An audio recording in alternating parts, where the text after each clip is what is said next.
Hey everyone, here is your week 4 instructional video. So last week you did a reflection. This week you're going to be working on just gathering resources for STEM. So resources about best practices in STEM, resources that help implement best practices in STEM.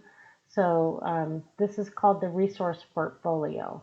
And so in Canvas, if we take a look at the portfolio, it says an electronic collection of STEM artifacts that represent the best practices in STEM K through 12 education, and then you actually will, during week 5, I think it is, do a brief presentation of just one of the artifacts. So to look at the actual project description, you're going to go to the projects, and this is project 3.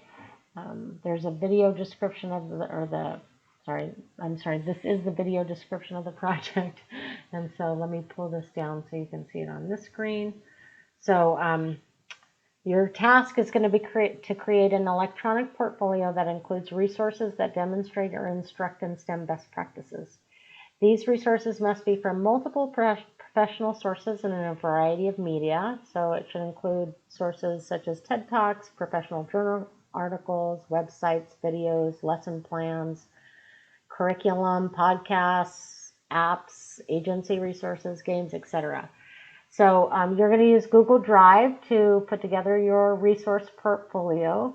It should be constructed with a table of contents and an annotated bibliography. It should include at least 25 resources from at least 10 different sources that highlight best practices in STEM education. So you're going to submit the portfolio, share it as a Google Drive folder, and then you're going to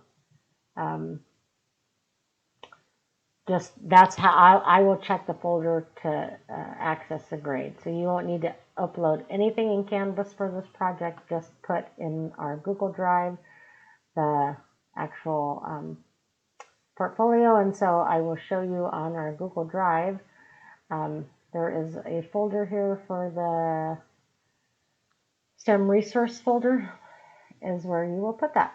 So that's the big project for this week. That one is going to take you a little bit of time. And so if you need a little more time to work on that, just let me know.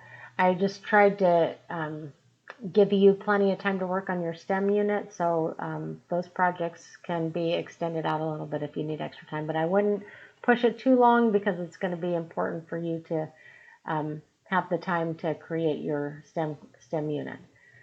So for week 4, that's the first one you're going to do is, or that's the second assignment. So you're also going to do a backwards design discussion post. So you've previewed some curriculum. You are going to choose a set of lessons or a unit out of one of the curriculums to base your STEM unit on.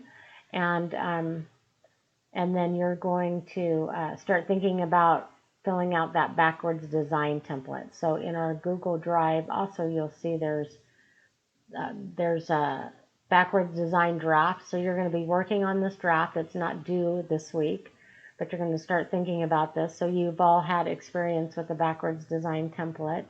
And then in the discussion forum, the post is what you're going to actually respond to. And so if we look back on Canvas and we go back to our modules and we look at week 4, so backwards design discussion post. So you can choose to actually, I am giving you the freedom and choice to work with somebody else in class to do a unit.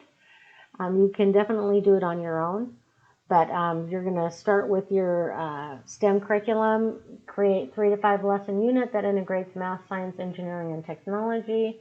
So what I would like to see in your backwards design drafts and discussion posts is that you have chosen your standards for your lessons, and that you have at least one big idea and essential question for each of the standards, as well as one learning target for each of the standards. So, so in our shared Google Drive folder, by July 18th, you're going to do a draft of that. So what I want to see on that, again, is I want to see that you have the standards, the 4 standards outlined. So you have to have math, science, engineering, and literacy standards. And then you're going to include your learning targets and ideas for assessments. So that is what would be on your backwards design. So a lot of work this week again. This one I prefer you get this done and on time so students can respond. And so if you need to take a little extra time on something, I would suggest maybe putting out the resource portfolio a little longer. And if you have to turn something in past the due date.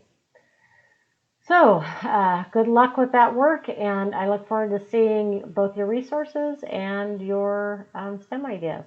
So hope you have a good holiday over the 4th of July, and I will be chatting with you soon.